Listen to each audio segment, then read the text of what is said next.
Aujourd'hui, avec les oscilloscopes modernes, on peut facilement vérifier les occurrences d'un événement a posteriori. À savoir que dès lors qu'on a fait une capture, savoir si un événement particulier apparaît une ou plusieurs fois dans notre capture. Et si elle apparaît plusieurs fois, eh bien, pouvoir localiser ces événements dans notre capture. C'est quelque chose de standard sur les oscilloscopes numériques aujourd'hui. On va essayer de faire une recherche sur ces deux oscilloscopes. Le signal est un signal contenant des anomalies diverses qu'on observe et qu'on peut voir sur les deux oscilloscopes. Sur le Tektronix ici, on voit des impulsions plus courtes, des impulsions plus étroites. Idem sur le Keysight. Ce sont des événements qu'on voit très bien et qu'on veut vouloir capturer. Pour capturer ces événements-là, ce qu'on va faire, c'est qu'on va régler un trigger.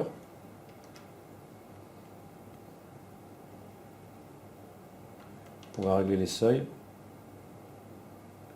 de sorte que cette impulsion en particulier soit isolée par l'oscilloscope. Maintenant, je vais prendre une base de temps plus longue.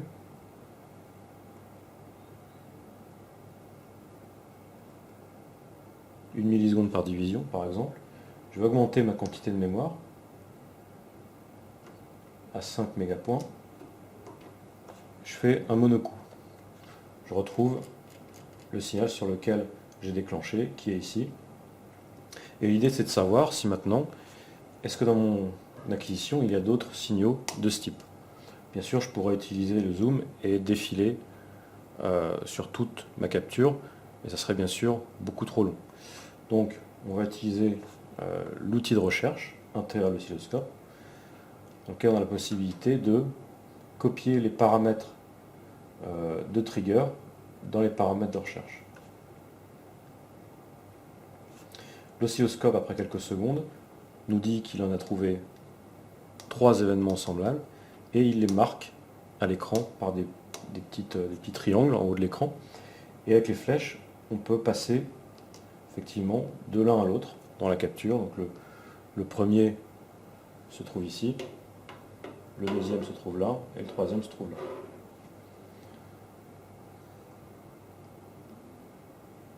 Donc ensuite, on peut facilement aussi rechercher des événements selon des critères différents que ceux du trigger.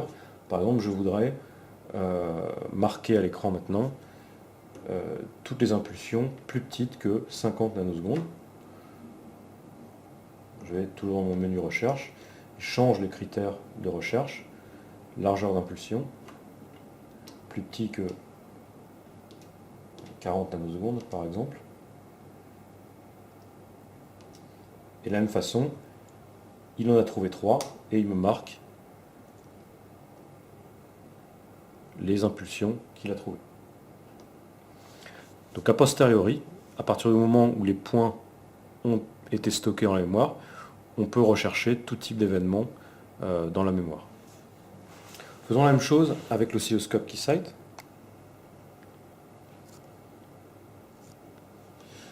Donc, on vient dans le menu Trigger,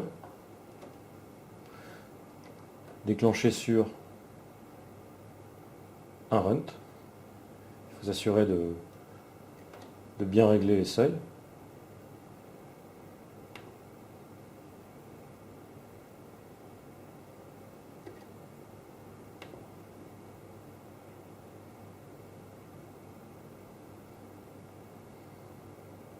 Voilà.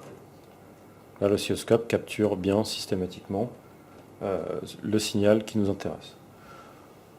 Comme sur le Tektronix, on va passer à 1 milliseconde par division. On va enlever la persistance.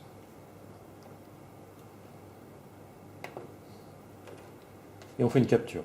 Le signal, de la même façon, est correctement capturé et on a bien trigué sur cette impulsion plus courte.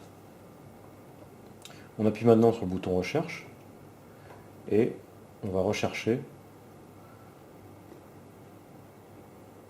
les impulsions qui correspondent à celles sur lesquelles on a trigué. Il recherche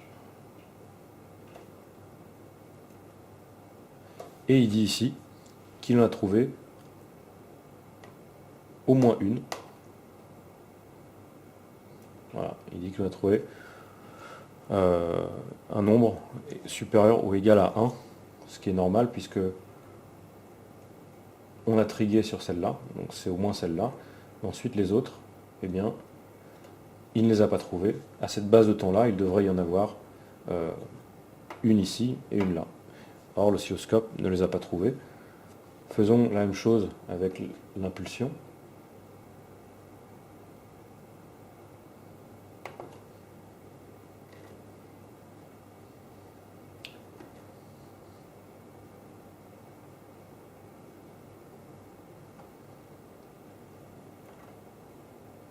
Encore une fois, il dit qu'il en a trouvé une,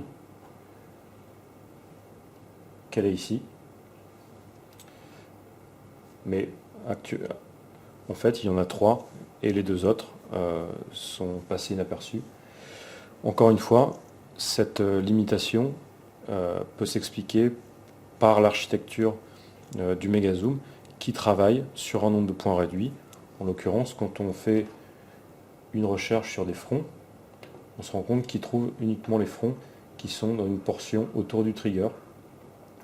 Toutes ces portions de signaux, de part et d'autre, sont ignorées par le traitement, et donc l'outil de recherche ne cherche pas dans ces portions qui sont hors de la mémoire mégazoom.